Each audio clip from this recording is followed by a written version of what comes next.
Hi guys, if this is the first time that you've come across my channel, maybe you've just watched the Homeless Millionaire documentary, then make sure you subscribe. I'm going to be putting lots of good content out, some funny videos and how you can make money from property, and also following my journey. There's some other documentaries on there like the Double Ironman where I achieved a world record.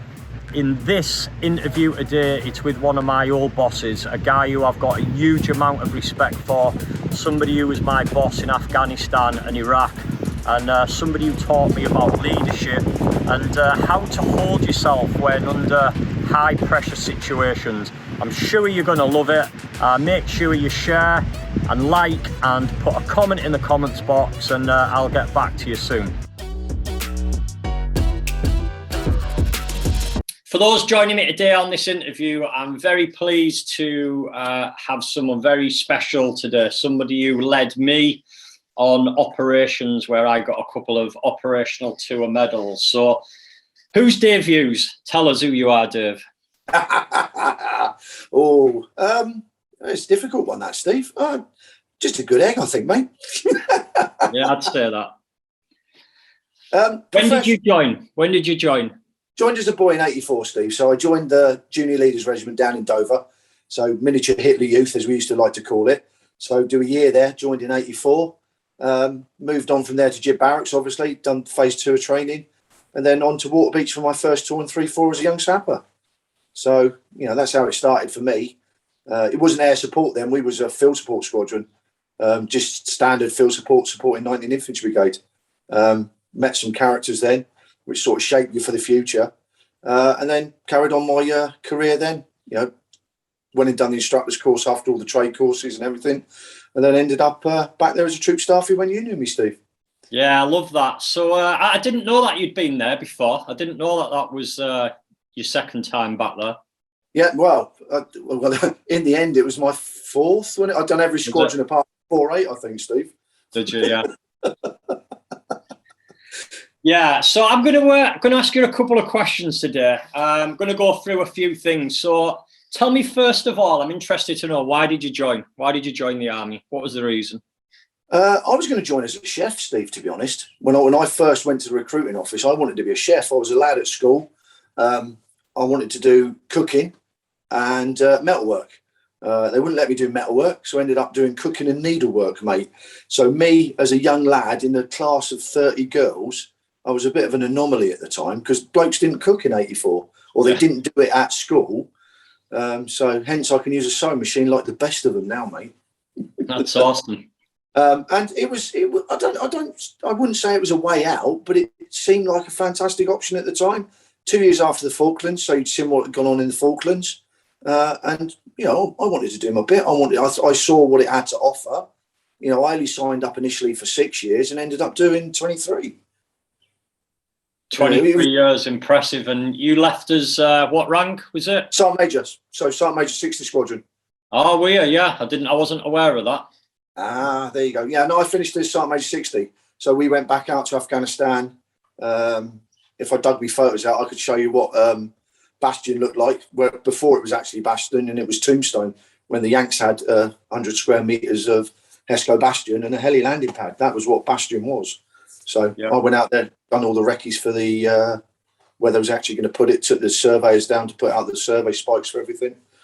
Done the protection party for that. That was Operation Certain Death, or well, that's what we called it, you know, just for a giggle. Took a load of lads down there. Sent a couple of Land Rovers down in ISO containers. They got flown down. Then we flew down afterwards and done all the recce's.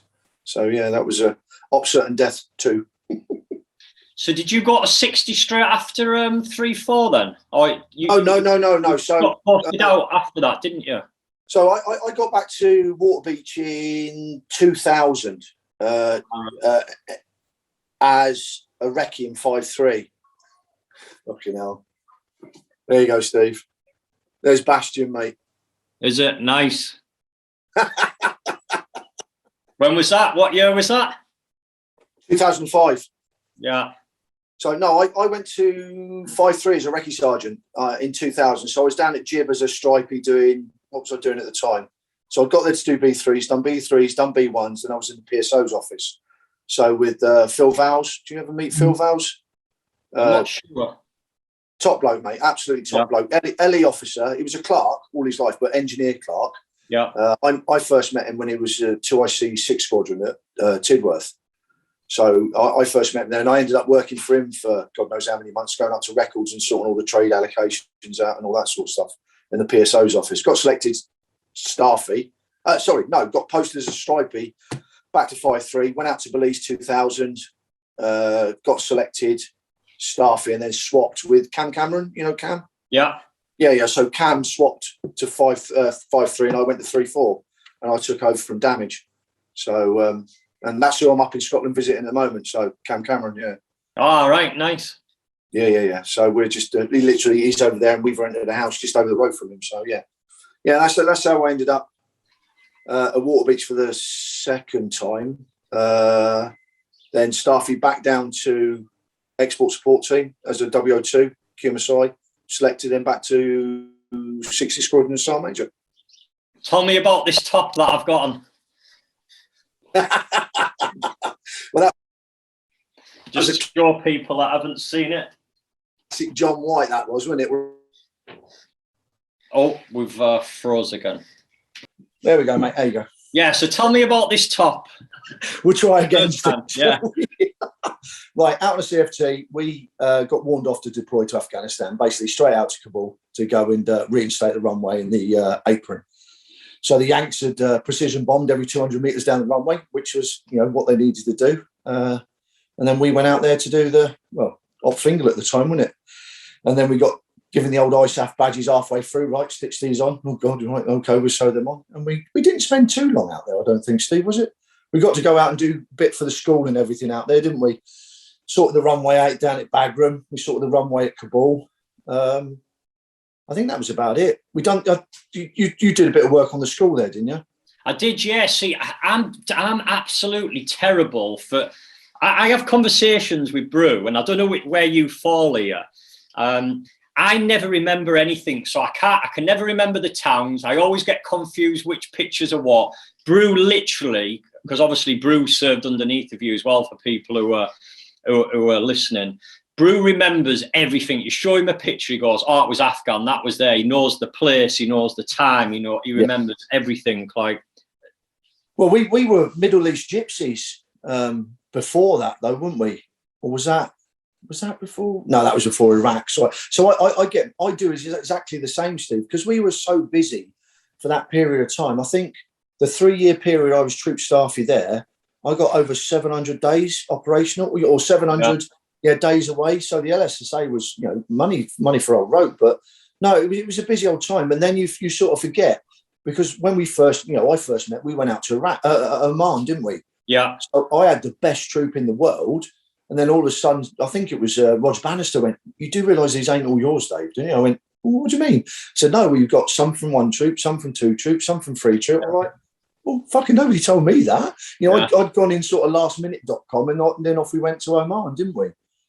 Yeah, so, I remember now. So Afghanistan, I remember dropping in with Fashion. So we came in on, I think it was Chinook. It might have been Herc. I forget. I just remember it falling out the sky at a rapid rate, them turning all the lights off and warning us that we're going to drop at a quick rate because we're at threat of mortar attack from the mountains. So did you spend the night on the runway with us then that night? No, when I got there, Brew was already there and the tents were set up. So yeah. You came in after us with John and Rog then, didn't you? That's right, yeah. I came out with John, yeah. That's right, yeah. So when we flew out, we got warned off. We went into Cyprus. We got bombed up, vest up, helmets on, onto the plane. All the guns taken out the weapon rolls and defluffed. And then we literally did exactly the same, mate. Along the edge of the Hindu Kush, right, it's going to be an aggressive landing. Well, what does that mean? Just hold on tight and don't lose your tea. So that was the proper drop out of the sky, infrared flying in, and then into Bagram. So we spent that first night in Bagram, literally on the runway. We literally grabbed everyone's back, just the old ropey net come off the pallet with all the all your kit on, literally run off the plane onto the runway, made sure we had everybody there, and the plane just fucked off. So that was that was it. Right, you're on the runway for the night. Don't go that way because it's mine. Don't go that way, it's mine. Don't go that way because you'll get blown up as well. And don't even think about going over there because that's where the SF are, and they don't expect you, so they'll shoot you. So yeah, that was our first night in Afghanistan, and then the road. What was that like for you? That landing, was that, because for me, that's the first time I'd experienced that, and it was certainly an experience. Like, it felt like literally that. Even though they warned us of it, it felt like something had happened to the plane because we were coming down so quick. I was just like, drops out the sky, Steve. You literally do just drop out the sky, mate. The Herc isn't the best looking plane and most aerodynamic in the world, isn't it? That's why they call it the old Fat Albert or whatever they call it, and it just drops in. Yeah, no, it was a Herc, wasn't it? Yeah, it was a Herc. Yeah, so we flew into there, and then you got transported back up from Bagram to Kabul, didn't you? Yeah. Yeah, so that was, for me, that was,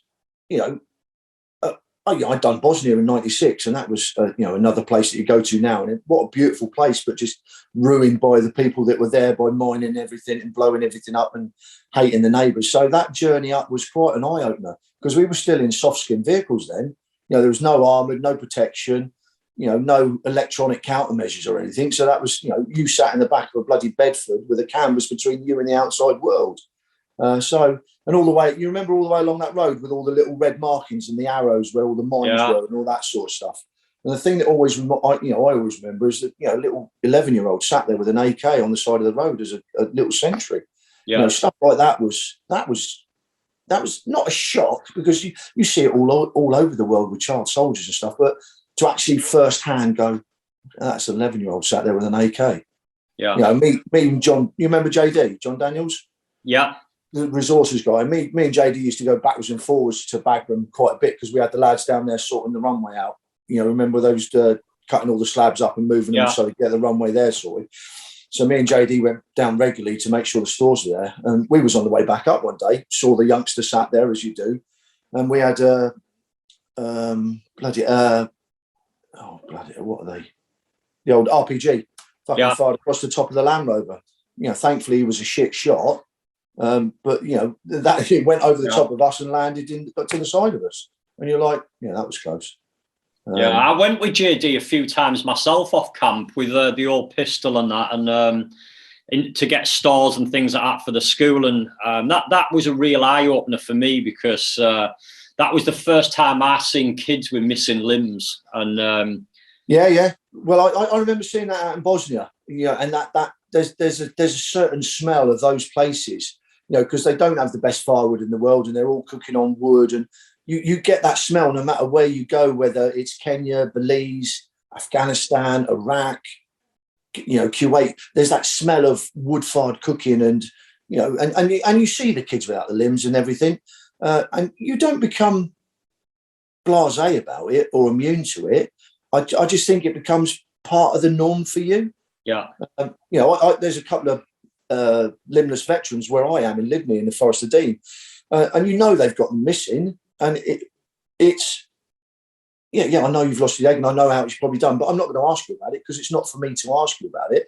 But it's the norm. I know it shouldn't be, but what that person's been through. You've seen, you see videos with guys talking about the PTSD and they've lost their limbs and everything like that. You become immune to it as such, Steve. I think. Yeah. I don't know if it's I know you talk a lot about mindset and everything like that. I think you do. Your head goes, that's the norm. Yeah. This is it. When we first got into Kabul, we were sweeping human shit out of the rooms and everything because that's what they'd use as a toilet. Yeah. So we were sleeping on the floor before all the tents and beds came there. The French were using a sewer as the toilet instead of building something like we would. They were using that, and that was the norm. It's the accepted norm, isn't it? Yeah. Yeah. So I always remember the. I don't know if you guys set it up or it was John Moore's, where we had like the EastEnders tents. We called it the Albert Square. Albert Square, that was it. Yeah. That was down to Rog, mate. Rog Bannister, because he was one of those guys that you want to take anywhere with you. But he was sort of the catalyst for a lot of things. He was very artistic, so he done the Albert Square sign, and that's where it became, because you was on that little island, like the traffic island, weren't you?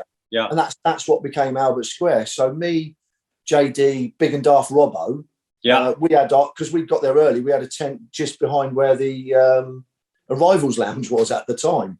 And the reason we had it there is because we had the old G10 generator, it was tucked out the way, so we had a bit of power. And there was a couple of, I think, was it medics or chefs, females, in the tent next to us. So we plumbed them with a little bit of electricity, and we got an extra sausage in the morning, mate. You know what I mean? You look after the people that are around you, don't you? Try and make it as possible. But yeah, Albert Square was one of those things. And you remember John Morsey's little patch of grass? Yeah, I do, yeah. See, those things for me, it's like, I believe that watching the older guys, the section commanders, because I was obviously only a sapper at the time, private for anybody who doesn't know. So I had no rank. I'm a young lad, and watching the corporals and the staff sergeants and stuff like yourselves, just how like you can go into a war zone like that and go, we create an Albert Square with a bit of artificial grass and no, it was real. It was real grass. Adversity. No, it was real grass, Steve. Oh, is it real? Oh, he grew it. Yeah, I do remember that. Yeah, he actually grew it, didn't he? A whole desert place, and there's John Moores every morning. Seeds, didn't he? I remember that. Yeah, grass seeds, and he's growing grass in the middle of Afghanistan, mate. English grass.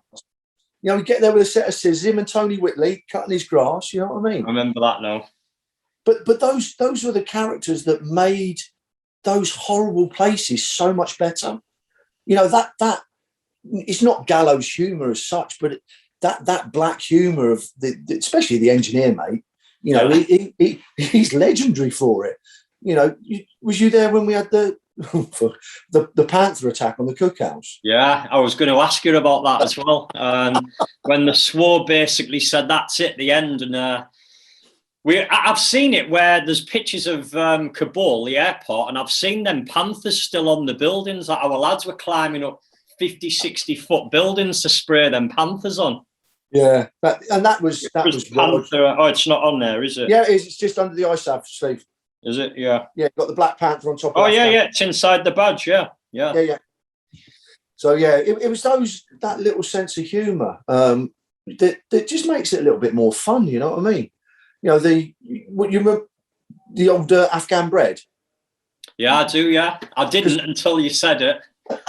So we was on compo for, I think it was about 34 days. So it was all boiled in the bag, which is quite emotional for most of us. Anything over 2 weeks and your body starts giving it, I need some real food now. So we was eating the old Afghan bread. JD would go down in the morning with a couple of dollars, get a massive handful of the Afghan bread just to supplement it. And then the old EHTs, the environmental health technicians, come out with the RAF. And obviously they weren't living in the hotel anymore. So they actually took a sample of the bread and went, no, you can't eat that anymore. And you went, well, why? Well, you really don't want to know what's in it. I went, well, it tastes all right to me. And the lads, we haven't, hadn't had any adverse effects. Says, it's got toenails in it, it's got urine in it, it's got hair in, and this, that, and the other. He went, yeah, it tastes all right to me. I'm quite happy eating that still. So they're trying to stop it then. And you're like that. Yeah, just go and get some more of the old banjo bread. So, yeah, it was little things like that make a difference in it. Do you remember Tiny in his living Norwegian container? I obviously remember Tiny. I can't remember that particular thing. I might do if you mention it. When he was trying to brew his own homebrew, when he was using, I think it was like screech powder and some bread or something for the yeast and everything. He was trying to make this horrendous like homebrew hooch as such. I remember we used to drink that on a Thursday night because we created a squadron bar within Albert Square, didn't we? Yeah, and it was the worst thing I've ever tasted in all my life.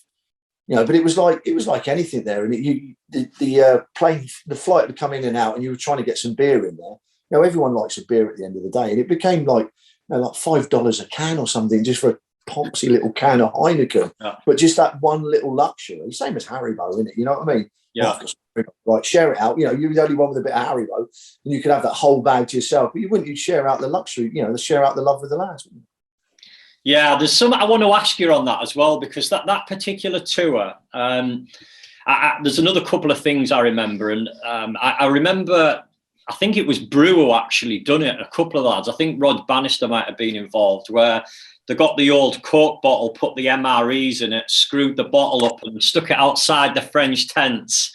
And literally this huge bang, because they don't half go off, don't they? Like literally. But that's the old MRE powder. That started. Yeah. I think that was me and JD or me and Rog, we was messing around, and we'd heard of people doing it. So it was the old water bottle, wasn't it? So you get the old MRE powder, wash one of them, close the lid, and throw it, and it'd usually go off within about 10, 15 seconds. But some of them didn't. So you just throw it and go, oh, it's a dud. But then 15, 20 minutes later, all of a sudden there'd be this massive bang, and one of the old MRE bombs had gone off, and you're like that. Yeah. And you're causing utter chaos. And blokes' nerves are on edge at the best of times, especially because the French were there. When the French started, like you'd have their Sunday barbecue and a little bit of vino on top of the old fuel lines. Yeah. And then they'd start MDing and shooting through tents. Yeah, that was the scary. Sundays were the worst day for me there, because you never know what was going to happen with the French. Well, can you remember their beaters, didn't they, at the rugby? Do you remember? Yeah. And they were all going round on the vehicles and firing weapons and beeping their horns, like circling our tents, because we've obviously been putting the MRE bombs and outside of their tents, getting them all running out and stuff like that. And I think it was a bit of hijinks, a retaliation. But even though that rivalry was there, you still knew that you had each other's backs in that way as well. Didn't you? You did. There was little things like you. Because obviously we got there was nothing. There was absolutely nothing.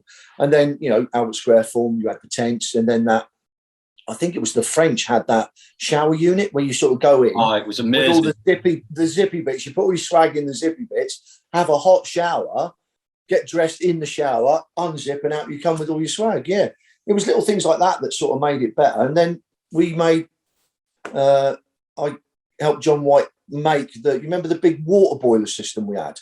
So we had the little local under there feeding charcoal in, doing all that, and we'd have absolutely scorching hot water.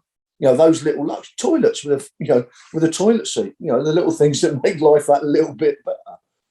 Well, that was one of the other things I was going to ask you, because I remember the DTLs, because it was my job to obviously make them, and I remember we wrote on one of the doors. There was like probably 2 blocks of 4 or something, and we wrote English on 7 of them, and then on one of the end ones we wrote French, Spanish, Italian, Canadian, yeah. And they had a queue of about 40 people waiting for a toilet, and all of ours were free, and we did it as a joke.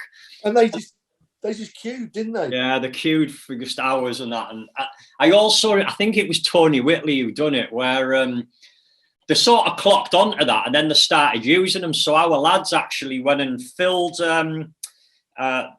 bottoms and shoes and put them under the door. So when you sort of looked under the door, it looked like there was someone in there on the morning. Yeah, a set of legs in there. Yeah, but it's silly things like that because the Americans were still shitting into a bloody oil drum and burning it, weren't they? That's how they do it. And that was the other smell down at Bagram. Well, you go into Bagram and all you could smell was burning feces, and you're like, yeah, this can't be good for you. Yeah. Yeah, because you were the top chippy of the troop, weren't you? I wasn't. I sort of got took under the wing by, I forget, he's called Doghead, I think it was, from, I don't know if you remember him, he was in John Moore's troop. He sort of took me under his wing initially with a couple of guys, and then, I sort of found myself, geez, I'm like the most experienced chippy now. People have moved on. I better raise my game a bit. Yeah. Yeah, but that's, that was when I remember with the 6-foot table, Steve, out in Oman. Yeah. That was one of my things I was going to come on to. You can come on to that later. No, it's good. Come on, let's talk about it. Well, no, you. I think it's best that you explain it, Steve. Well, yeah, I made a bit of a cock up, didn't I? So I was responsible for. I think I was making shower blocks at the time, the old A-frame type. Yeah, so it was to hang the old them bloody solar showers on. Solar showers, that's it. Yeah, I was cutting some wood anyway, and I obviously had my still saw and cut right the way through a 6-foot table. And without realising it, and I remember you and a couple of the guys were sort of there like, you fucking idiot, you just cut a fucking 6-foot table in half. And, I think you made it 5'10" though, Steve, wasn't it? I don't think you cut it in half, mate. It was a 6-foot table down to about 5'10". Yeah. It was only a little bit off the end, mate. It was negligible. Nobody would even notice, would they? Yeah. Do you think it's them things and that attitude that make the British Army the best? I like to think it's that, but I think it's the experience, like you said, of you being a young sapper private, with the older heads that were there. That's what makes it the best. They do, it was a circle, wasn't it? You go to, back in the day before, we started doing proper wars. You do the cycle of, we're going to pretend to fight the Russians. So you go out and do Germany exercises. You go to Canada, you do Belize, you do Cyprus, you do Kenya. That rotation of all those different places. The operational recovery training, and then that 4 cycle, and the experience of the older people made it for the younger ones. You learnt by, this is how it's done. And I think we was always very, very professional. Yeah, we asked about a lot and had a good laugh, but we were very good at what we did with what we were given. I think that's it. It does make us the best. And as I remember it when I was a youngster in '84, and you get to a unit and all the old heads, it's not like it used to be. All these youngsters, blah blah blah blah blah. And I probably sit back now and go, Jesus Christ, look, he's got his sleeves halfway up his elbows, all allied up with, they're not either up nor down. Yeah. SF fold, when it 2 folds, that's me, isn't it? I'm cool as anything. And I walked into Beachley a few months back because I had the opportunity to get on the camp, and you're looking around and going, Jesus Christ. They're all walking around heads down in their mobile phones, looking the scruffiest bunch of reprobates that have ever gone, and you're like, it just wouldn't be like this in my day. No. And it changes, times change. But no, we were very professional. And we had a good reputation for that, though. And I think that respect as well, like I always remember I got punched a few times in training, and it was never about, even if you thought you could fill that person in who's punched you, it wouldn't enter your head. It was like, I've cocked up, one of my bosses have given me a bit of a dig, and you just accepted it. It was like, I've cocked up, there's my punishment. It's, you know what, mate, I've done it. I look back on it. I've been accused of being a bully when I was a training NCO on more than one occasions, and never founded. You know what I mean? It was never founded, and I was always backed up, and no, you haven't. It was a misunderstanding that somebody thought that was bullying, and you're like, right, okay. I even had a parent come up to me at gym barracks at one stage and go, "Oh, you're this person that's been bullying my son, are you?" I'm sorry. I said, "Who's your son?" And brought up Sapper so-and-so. And I was talking to a few other parents and some of the lads. And I said, so when did I bully you then? It was like, and he didn't have an answer. So if I was bullying you, the other 39 blokes in the troop must have been bullied exactly the same thing, because I never treated anybody any different. Yeah. It's a perception, isn't it? I rocked up at 60 as the badge, and we was doing the OPTAG training down in Lyd. Stood there talking to 3 of the full screws in a group, and you meet Richie Rooks? You know Richie Rooks? I'm not sure, to be honest. He wasn't 3-4. He was one of my 60 squadron full screws, one of the resources full screws. Top bloke, absolutely quality full screw. And I've known Richie for a long time through lots of different things. And we were stood there chatting, and he mistakenly went, "Well, Dave." And I was like, new sergeant major, and you're like, "Sorry, what was that called, Rooks?" Come here, chin up. And if you could see the other full screws go, fucking hell.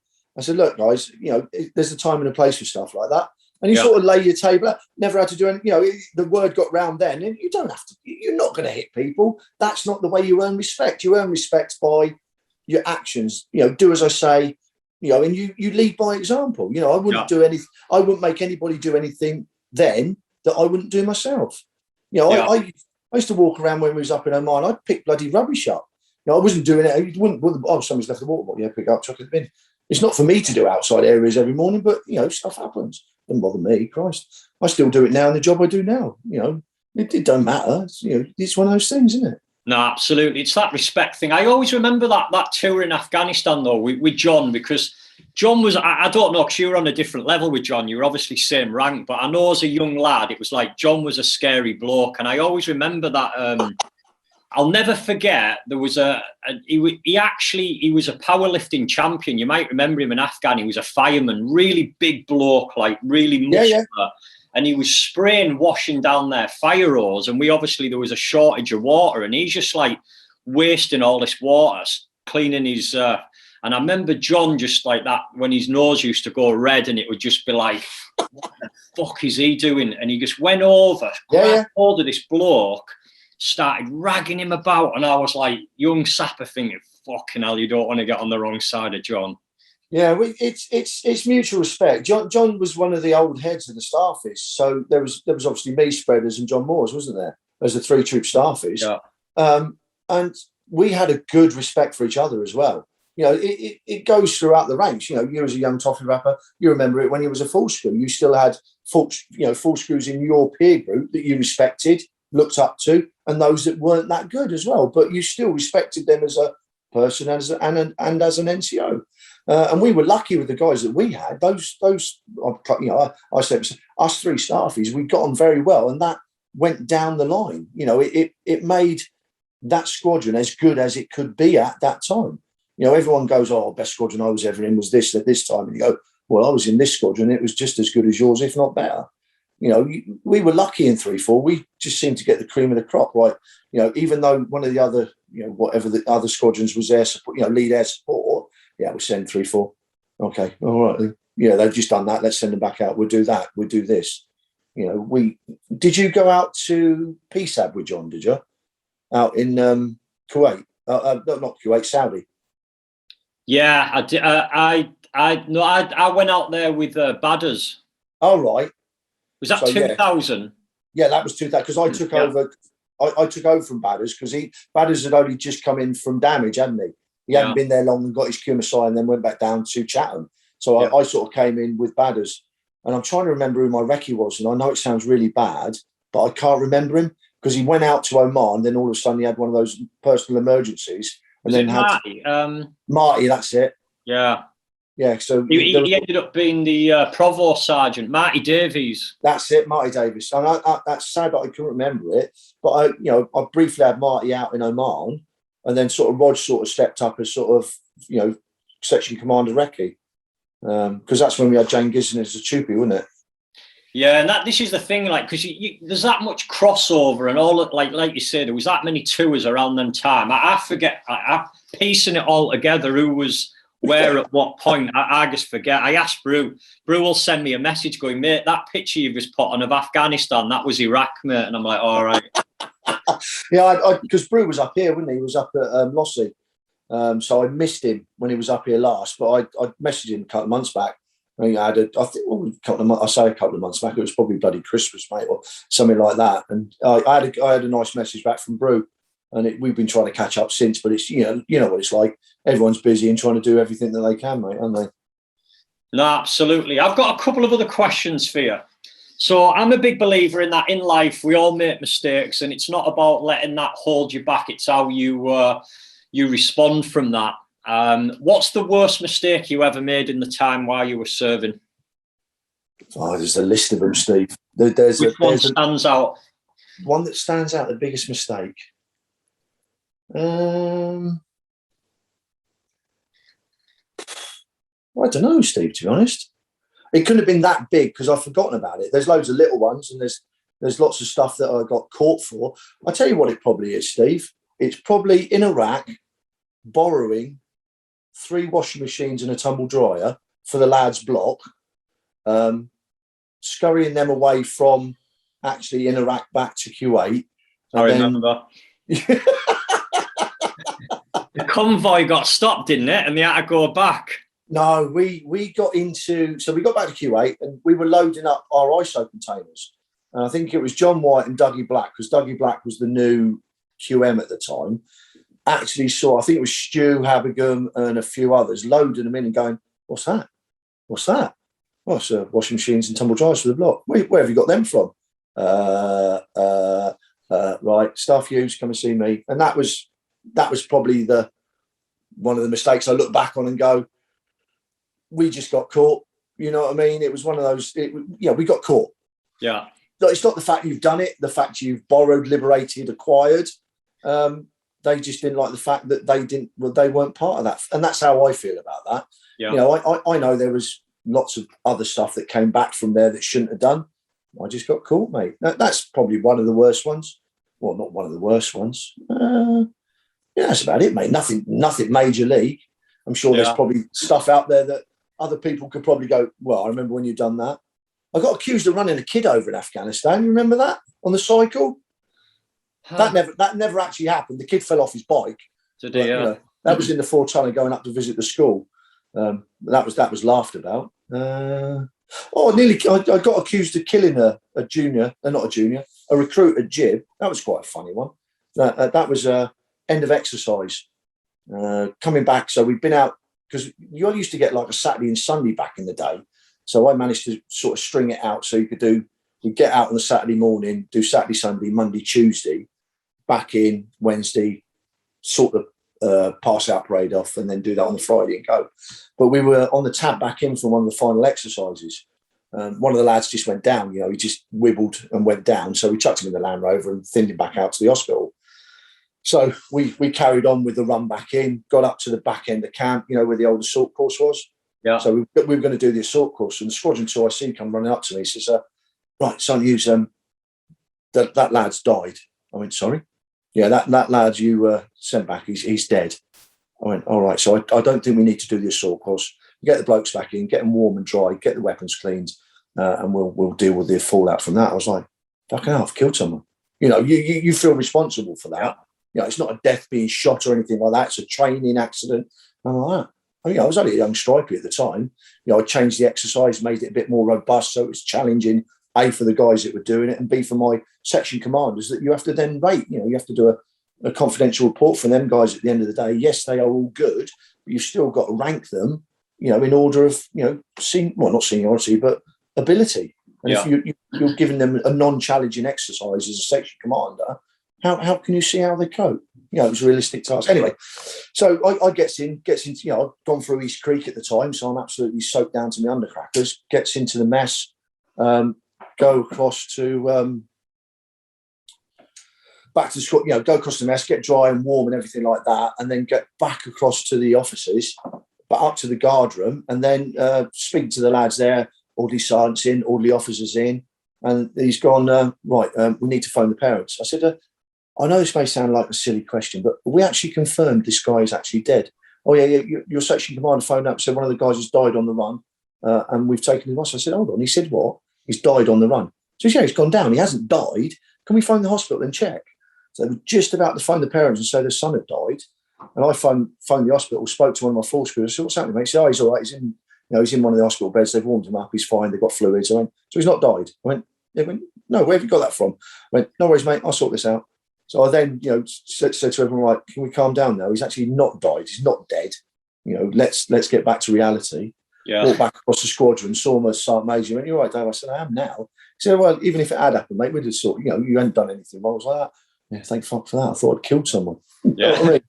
It's having that on your head, though, isn't it? Especially when you're in a role like that. Yeah, it's not operational. You're not losing guys on operations or anything like that. But it's one of those ones where it's just as bad. A training accident shouldn't happen. It's training. They do. People feel lose. When I was doing bridging, one of the idiots managed to drop a Bailey panel on his foot, and you're like, how have you managed that? Somebody lost a finger. Not not from when I was going through training. One of the lads, oh look, NEB, off went the finger. These things do happen, but you learn from their mistakes, don't you? Yeah. What's the scariest time? Scariest for me, Kabul. Was it Kabul? No, it might not have been. No, I think it was Kabul. Yeah, I was in a Land Rover, just the two of us, and we got surrounded. It was proper, soft skin vehicle. Yes, I had a weapon. It was loaded because no matter what the rules were, I went outside the gates. There was a round in the chamber, and the safety catch was on. That was it. Why should I waste time cocking a weapon? If I am going to cock it to show it, I don't mind ejecting around. I'm not worried about escalating the threat. Doesn't bother me, because if I need to use it, I need to use it. So we got into, I think it was, I'm sure it was me and John Daniels. He was driving, I was sat in the passenger seat, and we'd gone in somewhere, and we just got surrounded, and it was very, very threatening. Very threatening. You like, right, what do we do here? What are we going to do here? Radio comms were very sketchy at the best of times anyway. So there was no QRF waiting to come and rescue us or anything like that. That was probably one of them. I remember first getting into Iraq, into Kuwait. So we've been Middle East gypsies zotting around all over the show, doing loads and loads of different stuff. We've been sat in Oman we just moved the SF Camp Red, up to Seeb. Remember where we were in Seeb? Yeah. And put a load of porta cabins in there for the RAF. And the lads had worked their nuts off. So we'd been given 6 weeks to do it. They'd worked their nuts off to do it. And we managed to get it done early. And where I'll go with this. I'm just trying to think. Scary moment. Yeah, sorry. So we stuck in sea. We were stuck in sea for a long time. We then flew into Kuwait. Managed to get into Kuwait. We'd only just arrived there, and we looked like gypsies, mate. You know, blokes had got quality sideys, a little bit of stubble.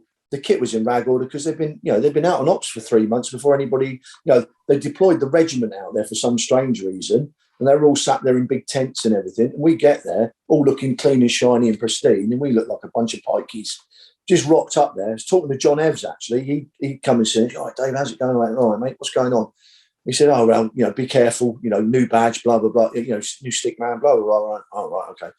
Anyway, just at that particular moment, 2 Patriots went off. And, you know, you'd like, "Oh, rockets, what the fuck was that?" You know, I asked the Patriot, he said, "Nothing to worry about." I said, "Well, do you not worry that it's actually going at something at the time?" And he went, "Yeah. Good point." You know, one of them. So that was a run to the bunkers. And then same again. It was I think we had one night there. This was Iraq, yeah? This was going out to Iraq. This is in Kuwait. We're waiting to go over the border and everything. Yeah. But where we were in Kuwait, I can't even remember what the place was, what it was called. But I think there was one evening, there must have been 7 perceived gas attacks, supposed gas attacks. Yeah. So that was the, you know, like NBC kit on, into the bunker, mask on, wait for the all clear. And there was 7 of them that night. And you're like, third one, yeah, I'm happy with that. Fourth one, I was like, leave me here. I'll just put my respirator on and I'll stay in my pit. It was getting ridiculous. It was, you know, the initial ones were very scary because you're thinking, right, you know, we've got to do this. This is what, you know, you're trained to survive that. It's not an issue. You know, I used to be an NBC instructor. You know what you're doing. You're mitigating the threat and everything like that. But it was just getting, no, this is being silly now. You know, and all the bunkers was an old concrete tube buried in the sand. Yeah, but it's funny you say that because that exact same thing happened to me. So I remember, and I can't remember, it was when we went to Iraq, and I can't remember if we were actually in Iraq or in Kuwait. And I remember walking along. I think I'd been with someone else. I might have been with Spreaders or something like that. And anyway, we met up, and I was with Brew again. And obviously me and him as thick as thieves. And I remember walking along and literally just boom, boom, 2 big like explosions, and just thinking, whoa, like jumping down on the ground. And he goes, same thing, "Oh, it's all right, it's Patriot." And I'm like, "What the fuck's Patriot?" And he went, "Oh, it'll just be it's intercepting some missiles that are on the way into us." And I'm like, yeah. Fuck, like it sort of dawns on you where you are at that point when you see that. I think it's one of those, you know, I never killed anyone, or not intentionally as far as I know, and never really come under, you know, effective enemy fire. But the threat was always there. You know, unless the dust is pinging up around your feet or people are actually going man down, it's always there. That threat is always there. And I remember when I was out in Iraq at Talil, because that's where we were. You know, we were supporting the Americans there. We was in the middle of nowhere. You know, nobody knew where we were. You know, we was looking after a runway and looking after the Yanks. And they could have come from anywhere, you know, and you've got that perceived threat no matter where you are. Thankfully, touch wood, never come into those situations. But, you know, it was only a matter of, you know, wrong place, wrong time, and it could have happened. You know, the closest was the RPG in Kuwait, you know, and that's probably the closest I come to being worried.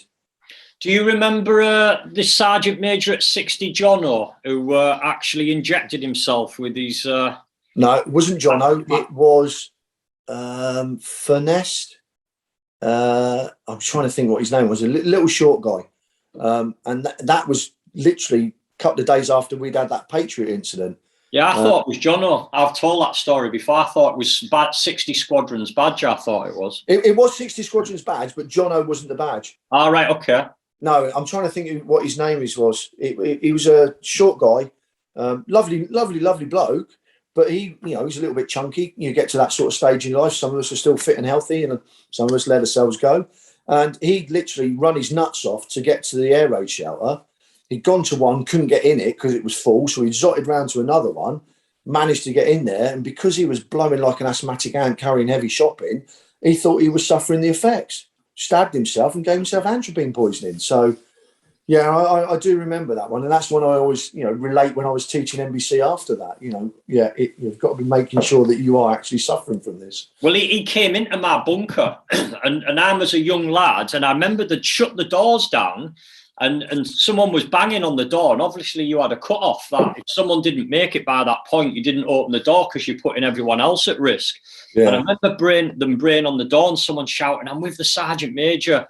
And then they made the decision to open it, let him in. And I thought, because I remember someone shouting, he's come under chemical attack. And that was obviously because he'd injected himself. And I remember like pulling my respirator and everything as tight as I could, thinking, fuck, like what's going on here? Like literally. He's covered in it. I'm going to die, yeah. Yeah. I'm trying to think, what was the other one? We was doing the Harrier hides. And we were supposed to be doing it in full NBC because of the threat. So you've got, 40 degrees in full NBC kit on top of these Harrier hides, trying to put the roofs on.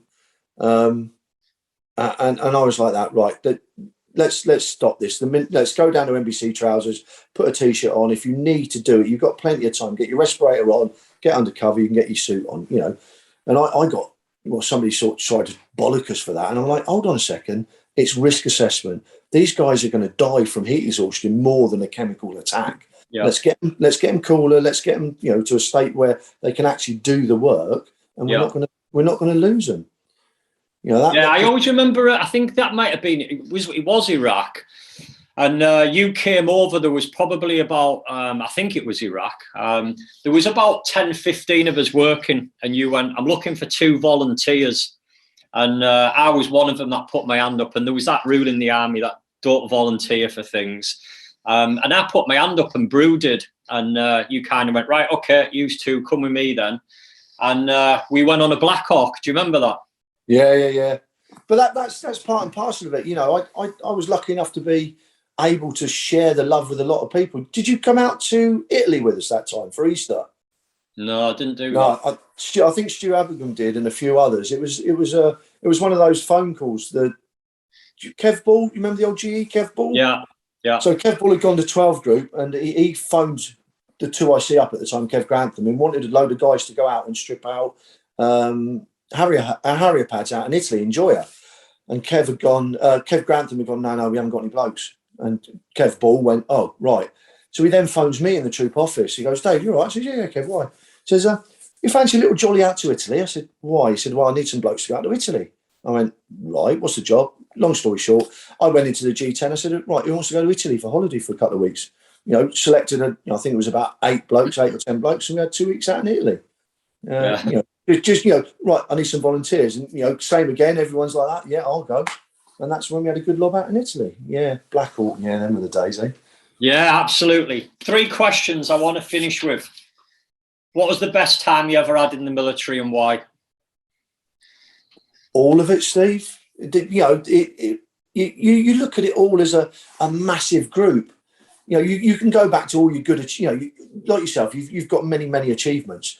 I remember winning Device to Westminster, as part of the winning team. 125 miles in a 2-man canoe in 19 hours. That's a fantastic achievement. I come top on my Arctic Warfare Cadre. What a fantastic achievement with that.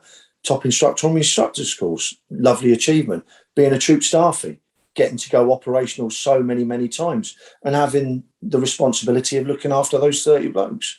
All the adventure training stuff I've done. I've learned to ski. I've become a ski instructor. I've been to Canada. I've been to Norway. I've seen Norway in the summer, Norway in the winter. Bosnia, what a fantastic place. Afghanistan, I look at Afghanistan and go, you've got to do your job for real. Proper operational. The Falklands, the amount of times we've been down the Falklands and back. They're all fantastic things. And, I couldn't put one at the very pinnacle of that.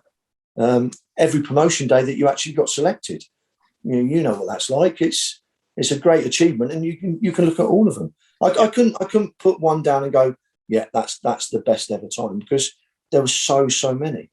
Looking, this now, you were one of my lads, and you're interviewing me as one of your old mentors. So that's a quality time for me. Absolutely. Who was the best leader you ever had in the military? Best leader. And why? Do you know what? Richard Brent, the last CO I had, proper lead by example. But then another guy that I remember when I was a troop staffie, yet again at Waterbeach, was the Commander 12 group, Colonel Carter. And he was an inspirational leader. He was one of those guys, as a full colonel, cutting around a camp that's his, basically, with all his men to command. And he knew where everybody was. You could be section commander, me, troop staffie. Staff Hughes, how are you? I'm good, thank you. How's your wife, Pauline? Good. Dog Woody, all right? Yeah, fine, sir. Stuff like that. Not that he's got it written down and he's going to look for you to bump into you. Yeah. Very, very, very professional. But Richard Brent's probably one of the best ones I could. He was fit as a butcher's dog, led by example, didn't stand fools, could, burn the candle at both ends and still be very, very professional. There's a lot of them, mate. Stevie Sharp, brilliant sergeant major. Yeah, I remember him as well. Stevie Conliffe, another good sergeant major. Mark Sullivan, brilliant OC. Tim Paul, the OC who I worked with when I was sergeant major. Fantastic LE officer. There's loads of them, mate. There's one that you could put at the top of them. Not really. They're a culmination of a lot of different attributes that you look and go, that's something I can remember and remember what.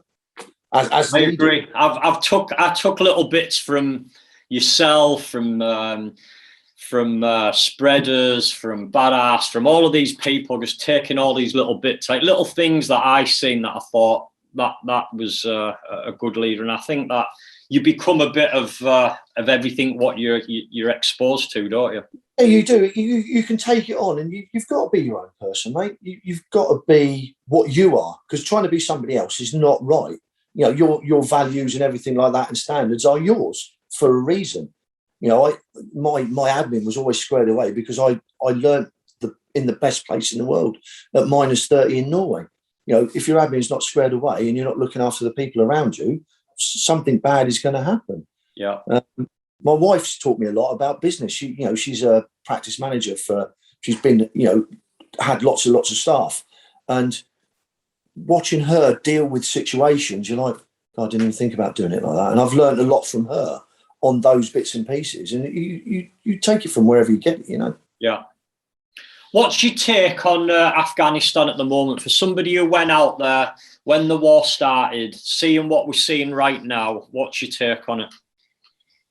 Frustration, personally, because you as everyone done, that, what was it, 20 years we were there? Yeah. You think of the loss of life that's happened, the cost of everything that went into being out there, the emotional, the separation, the financial, everything that goes, and you look at it now and go, why? What you give me the reason we went there. Just put it down and say it was oil, it was heroin, cocaine, it was the whatever you say, what physical asset we gained from being in Afghanistan. Yes, it was the war on terror, but did we have to be in Afghanistan for it as a force for that length of time? Yes, we helped. We all had little projects we helped with. Yes, the women could go out, their kids could fly a kite, they are being educated. But to see what's going on now, you're like, why did we bother? What was it all for? Really, what do we do out there? If we didn't learn from the Russians trying to do it for that many years, what made us think that we could do it now? Yes, the concept for the British Army and how they did operations changed through Afghanistan through that period of time. Even in 2005, when I went back out for the second time, we were still in soft skin vehicles, mate. The armoured stuff hadn't rocked up then. You had the two bloody stupid little plates that covered your front and back. They weren't going to keep you together if you got shot or anything. We were massively under equipped, weren't we? We had the best of what was available at the time, but you don't send people into a war zone in soft skin vehicles. I remember the convoy from Kuwait into Iraq. It was like 3 mile long at one stage as we went through Safwan. Yeah. And the QM going, oh no, you don't want to take your rounds out of your boxes because we need to keep the boxes to send them back. You're like, I'm not fussed about taking bullets out of boxes to put them in my magazine. I want to know that if anything happens, I can shoot somebody. Yeah. You do, don't you? You're thinking worst case scenario. You're the grown up responsible for all these people. A massive soft skin convoy going through a war zone. Yeah, no, it's frustration for me. And we all see the posts on Facebook, and it's not going to change anything. Whinging on Facebook. No. The veterans marches are, they're not being publicised. You try and look, all the soldiers A to E to F trying to be convicted about Ireland. It's a witch hunt. It's trying to please the people that are shouting the loudest. Yeah. It's wrong, mate. It's very, very frustrating. And to be honest with you, I try not to watch the news now because you get annoyed and upset with it. Yeah, so, I get that. You can have good conversations with people that do keep in touch with what's going on, and I can't be doing it, mate. I really struggle with it. Yeah. It's same again. It's the minority shouting the loudest, and you're like, I can't be doing it. I get that. One last question. So we're going to fast forward now, and we're at a funeral, and it's at your own funeral. What do you want people to say about you at that funeral? Oh God! At least he provided something for us to drink. No, I be honest. To be honest, Steve, I'm not fussed what they say as long as they're honest. I don't want to know he's a top bloke. It'd be nice if they do think that. But my funeral, I want it to be a good party, mate. I want them to have a laugh and a joke.